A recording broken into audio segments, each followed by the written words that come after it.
Wuthering Waves may just be shaking up the gacha industry by introducing a love interest related to our main character in the game. If you've been keeping up to date, you'd have seen the Black Shores trailer and it is packed with ciphered information. Most of it seems to reveal Shorekeeper's true identity, but to understand this we need to start from the very beginning. So what is Black Shores?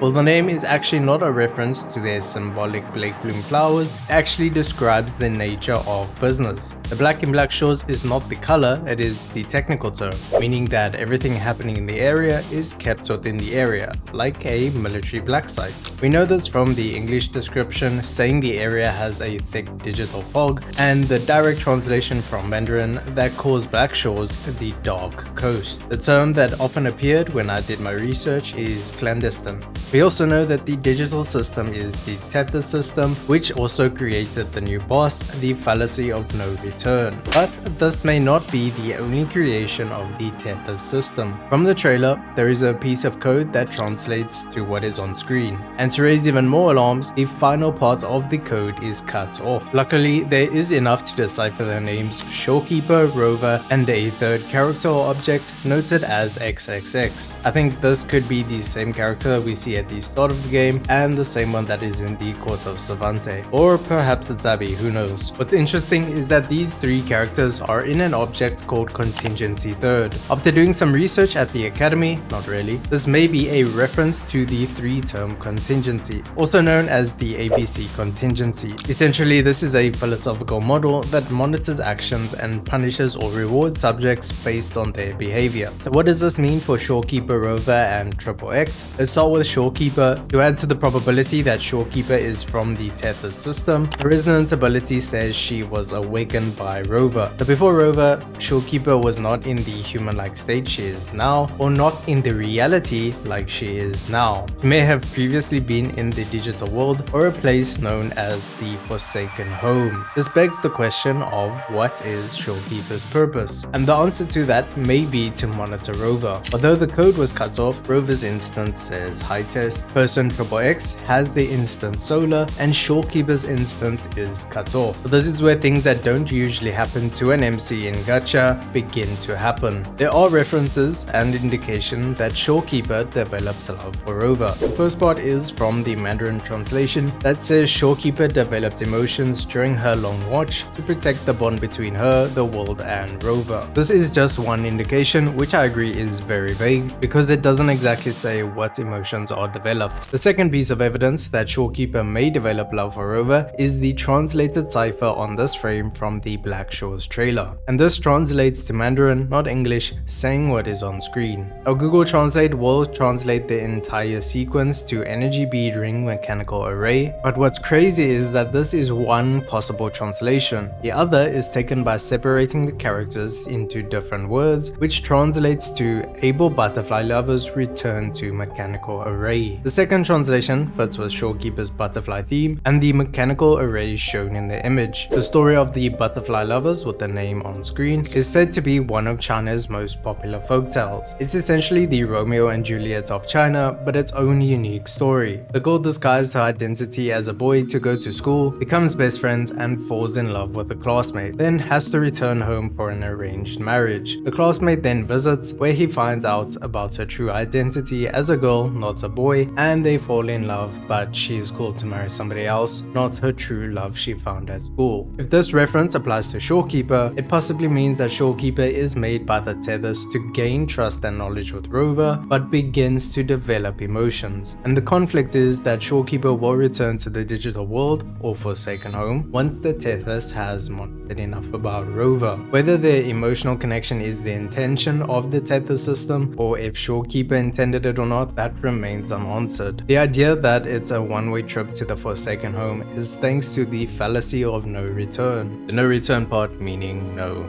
return. And the boss itself is the bridge between reality and the digital world. And the third and final clue is the cinematography in the scene with Rover and Shorekeeper. It looks like something from a romance film. Something is brought up that creates conflict in the love interest or a heartfelt story. Those are our three clues from the Black Shores teaser trailer, and we also have a few teasers from the 1.3 livestream. We know that Shorekeeper's liberation creates a domain that is similar to her origin, which is the same as this mechanical array seen in the screenshot from the teaser trailer. The other area we know of is the Forsaken Home, which is in the bottom left corner of the same scene, captioned as Thoughts on the Forgotten Garden. So it's safe to establish that the Forsaken Home is the Forgotten Garden, the same place Dew was seen in. The only piece we cannot answer for sure is the connection between the Tethys, the mechanical array, and the Forsaken Home. Let me know your thoughts in the comments and I will see you in the next video.